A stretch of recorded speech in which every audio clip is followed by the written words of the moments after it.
ആദ്യം തന്നെ ചർച്ചയിൽ സൂചിപ്പിച്ച കാര്യത്തോട് കോൺഗ്രസിന്റെ പ്രതിനിധി അദ്ദേഹം പ്രായം കൊണ്ടും അനുഭവം കൊണ്ടും നിർബന്ധമായും നമുക്ക് എല്ലാവർക്കും അറിയാം അദ്ദേഹം എന്നേക്കാൾ എത്രയോ അനുഭവ സമ്പത്തുള്ളയാളാണ്, എന്നേക്കാൾ എത്രയോ ഉയർന്ന നിലവാരത്തിൽ പ്രവർത്തിക്കാൻ സാധ്യതയുള്ള ആളാണ്. പക്ഷെ അദ്ദേഹം എന്റെ വിമർശനത്തോട് എന്റെ അഭിപ്രായത്തോട് സ്വീകരിച്ച സമീപനം എന്താണ്?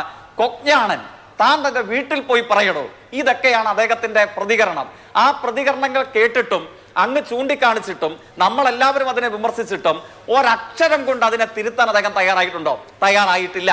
അപ്പോ കേരളത്തിൽ ചില ആളുകളെ കുറിച്ച് ചില നേതാക്കന്മാർ ഇപ്പൊ പറഞ്ഞതായി സൂചിപ്പിച്ചതുപോലെ അങ്ങ് കോൺഗ്രസിന്റെ അന്തസ്സ് സൂക്ഷിക്കുന്ന ഈ പ്രതികരണമുണ്ടല്ലോ, കോൺഗ്രസിന്റെ നിലവാരം ആകാശത്തോളം വലിപ്പമുള്ള ആ നിലവാരം തുറന്നു കാണിക്കുന്ന ഈ പ്രതികരണവുമായി അങ്ങും മാവേലിക്കര ജയിലിൽ കിടക്കുന്ന സംഘവും ഒക്കെ ഇങ്ങനെ തന്നെ തുടരണം.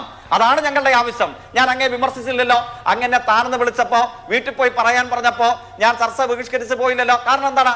നിങ്ങൾ ഇതാണ് എന്നുള്ളത് മാതൃഭൂമിയുടെ പ്രേക്ഷകരും അന്തസ്സുള്ള കോൺഗ്രസ് അടക്കമുള്ള കേരളത്തിലെ മഹാഭൂരിപക്ഷം വരുന്ന ജനങ്ങളും വിലയിരുത്തട്ടെ, മനസ്സിലാക്കട്ടെ. ഇനി അദ്ദേഹത്തിന്റെ പച്ചക്കള്ളം പറഞ്ഞുകൊണ്ടുള്ള അദ്ദേഹത്തിന്റെ പ്രതികരണങ്ങളിലേക്ക് എന്താണ് ഞാൻ തികഞ്ഞ ഉത്തരവാദിത്വത്തോടു കൂടെ പറഞ്ഞു.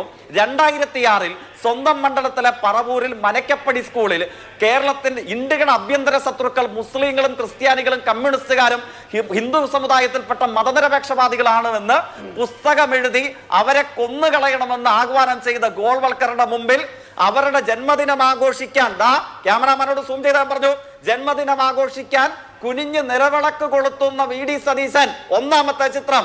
രണ്ടാമത്തെ ചിത്രം അദ്ദേഹം പറഞ്ഞ ഭാരതീയ വിചാര കേന്ദ്രത്തിന്റെ പുസ്തക പ്രകാശനം. രണ്ടും രണ്ടാണ് കോൺഗ്രസ് നേതാവേ.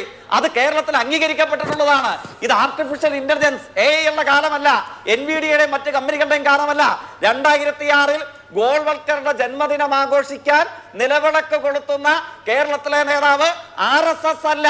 നിർഭാഗ്യവശാൽ കേരളത്തിന്റെ LOP നമ്മുടെ ലീഡർ ഓഫ് ഒപ്പോസിഷൻ പ്രതിപക്ഷ നേതാവ്. രണ്ടാമത്തെ ചിത്രം പുസ്തക പ്രകാശനം. രണ്ടും രണ്ടാണ്. അപ്പോ അതിന് മറുപടി പറയണം. പിന്നെ ചരിത്രത്തിലെ ഒരു ഉദാഹരണം പറഞ്ഞു. ഞാൻ വേഗം ആ കാര്യം പറഞ്ഞിട്ട് അടുത്തതിലേക്ക് പൊക്കോളാം. ഏതാണ്? 77 അടിയന്തരാവസ്ഥ വിരുദ്ധ കാലയളവിൽ ജനതാ പാർട്ടി രൂപീകരിച്ചു. ജനസംഘത്തിന്റെ വോട്ട് വാങ്ങി. ഇല്ലേ? ജനസംഘം 77 ഉണ്ടോ?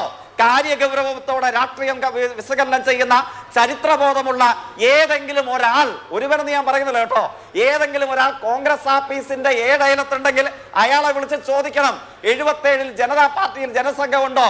ജനസംഘം പിരിച്ചുവിട്ടു. അടിയന്തരാവസ്ഥ വിരുദ്ധ കൂട്ടായ്മ എന്ന നിലയിൽ ജനതാ പാർട്ടി രൂപീകരിച്ചു. ആ ജനതാ പാർട്ടിക്കാണ് കേരളത്തിലെ ഇടതുപക്ഷം പിന്തുണ കൊടുത്തത്. അപ്പോഴോ ആ ജനതാ പാർട്ടിയുടെ കേരളത്തിലെ യുവജന വിഭാഗത്തിന്റെ സംസ്ഥാന പ്രസിഡന്റ് ആരാണെന്ന് അറിയാമോ? ആങ്കർക്ക് ഞാൻ ഓർമ്മിപ്പിക്കാം. അദ്ദേഹത്തിന്റെ പേരാണ് ഇന്ന് കണ്ണൂർ MP ആയിട്ടുള്ള K. സുധാകരൻ. ഇദ്ദേഹം പറയുന്നു ജനതാ പാർട്ടി RSS ആണ് എന്ന്.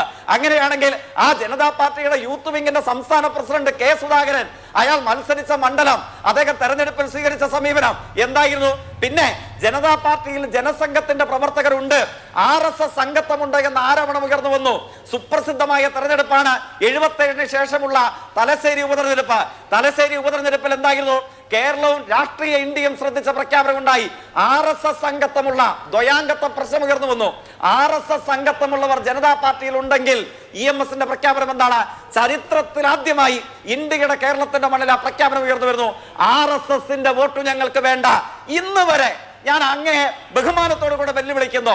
അങ്ങ് സൂചിപ്പിച്ച പ്രയോഗമോ വീട്ടിൽ പോയി പറയാനോ താനൊന്നും അങ്ങേ വിളിക്കുന്നില്ല. ഏതെങ്കിലും ഒരു ഇന്ത്യയിലെ കോൺഗ്രസിന്റെ നേതാവ്, കേരളം പോട്ടെ, ഇന്ത്യയിലെ കോൺഗ്രസിന്റെ നേതാവ് ഞങ്ങൾക്ക് RSSന്റെ വോട്ട് വേണ്ട എന്ന് എപ്പോഴെങ്കിലും പറഞ്ഞിട്ടുണ്ടോ? എന്നിട്ട് ഇപ്പോഴെവിടത്തി നിൽക്കുന്നു? ആ വാചകം പറഞ്ഞ് കോൺഗ്രസ് പ്രതിനിധികളുടെ എന്റെ അഭിപ്രായം അവസാനിപ്പിക്കുകയാണ്. ഈ തദ്ദേശ തെരഞ്ഞെടുപ്പിലോ തൃശ്ശൂരിൽ 8 കോൺഗ്രസ് പ്രതിനിധികൾ 4 പേരുള്ള BJPയിൽ ചേർന്ന് മറ്റത്തൂരിൽ ഇടതുപക്ഷത്തെ തോൽപ്പിക്കാൻ കൈകോർക്കുന്നു. തൊട്ടപ്പുറ ചൊവ്വന്നൂരിൽ SDPക്കാരന്റെ കാല് പിടിച്ച് അവിടെ ഇടതുപക്ഷത്തെ തോൽപ്പിക്കാൻ മുന്നണി ഉണ്ടാക്കുന്നു. അതായത് വർഗീയത പറയുന്ന ഏത് അലവലാതിയുടെയും കാല് കഴുകിയ വെള്ളം ഞങ്ങൾ കുടിക്കും എന്ന് പ്രഖ്യാപിച്ച് തെളിയിച്ചു തന്നതാരാണ്? ഈ കേരളത്തിലെ കോൺഗ്രസ് ആണ്.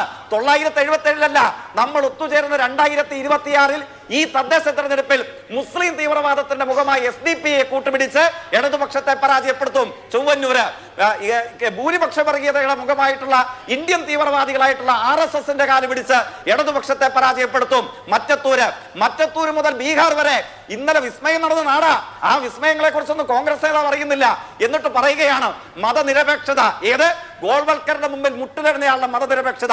രണ്ടാമത്തെ കാര്യം എന്താണ്? ബഹുമാനീയനായ നമ്മുടെ അല്ല, ഒറ്റക്കാരിയുടെ പറഞ്ഞ എന്റെ ഭാഗം അവസാനിപ്പിക്കാം. ഒറ്റക്കാരിയുടെ ബഹുമാനീയനായ BJP പ്രതിനിധി പറയുന്നു, ഈ കേരളത്തിലെ ഇന്ത്യയിലെ കോൺഗ്രസും ഇടതുപക്ഷവും ഒക്കെ തരാതരം പോലെ മാറി മാറി ഈ മൈനോറിറ്റി അപ്പീസ്മെന്റ് നടത്തിയിട്ടില്ലേ?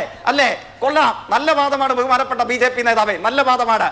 കാശ്മീരിൽ സ്വന്തമായി അധികാരം പിടിക്കാൻ കഴിയാതെ വന്നപ്പോ PDPക്ക് പിന്തുണ കൊടുത്ത പാർട്ടിയാണ് അങ്ങേക്ക് പറയാമോ ബഹുമാന്യപ്പെട്ട ശ്രീപത്മനാഭ? ആ പാർട്ടിയുടെ പേര് ഭാരതീയ ജനതാ പാർട്ടി എന്നുള്ളതാണ്. കാശ്മീർ തീവ്രവാദത്തെ പ്രോത്സാഹിപ്പിക്കുന്നു എന്ന് നിങ്ങൾ പറഞ്ഞ PDPയുടെ പിന്തുണയും വാങ്ങി അവിടെ ഗവൺമെന്റ് രൂപീകരിച്ച നിങ്ങളാണോ ഞങ്ങൾക്കെതിരെ കുറ്റം പറയുന്നത്?